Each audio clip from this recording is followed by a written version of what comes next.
దావీదు ఎక్కడికి వెళ్ళి నమ్మకత్వాన్ని చూపిస్తున్నాడు అని అంటే, దావీదు శత్రు దేశంకి వెళ్ళి తలదాచుకున్న చోట అక్కడ ఉన్న ఆకీషు రాజుకి, ఫిలిస్తీన్ల రాజుకి నమ్మకంగా ఉండటం వల్ల ఆ రాజు దావీదును మంచి స్థాయిలో తన దగ్గర అందుబాటులో ఉంచుకొని అతనికి ఒక ప్రాంతమే అప్పగించినాడు.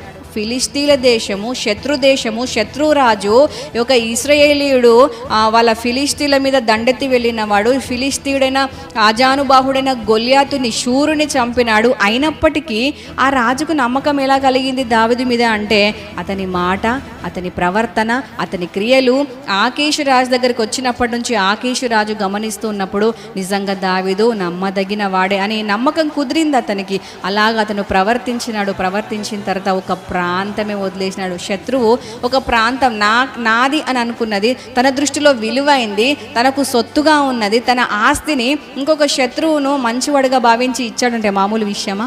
ఎవరైనా మనల్ని నమ్మి ఇదిగో ఇది నీకు ఇస్తున్నా తీసుకోపో అని మనకి ఏదైనా గిఫ్ట్గా ఇస్తున్నారంటే అది మన మీద ఏదో నమ్మకమో మంచితనం, వాళ్ళకు ఒక నమ్మకత్వం కుదిరితేనే, మన మంచితనం వారికి అర్థమైతేనే వాళ్ళు ఏదైనా చేయగలుగుతారు. కానీ ఎవరైనా తమ ఆస్తిని, తమ సొత్తులను మనకు ఊరికే ఇచ్చేస్తారా? ఇవ్వరు కదా.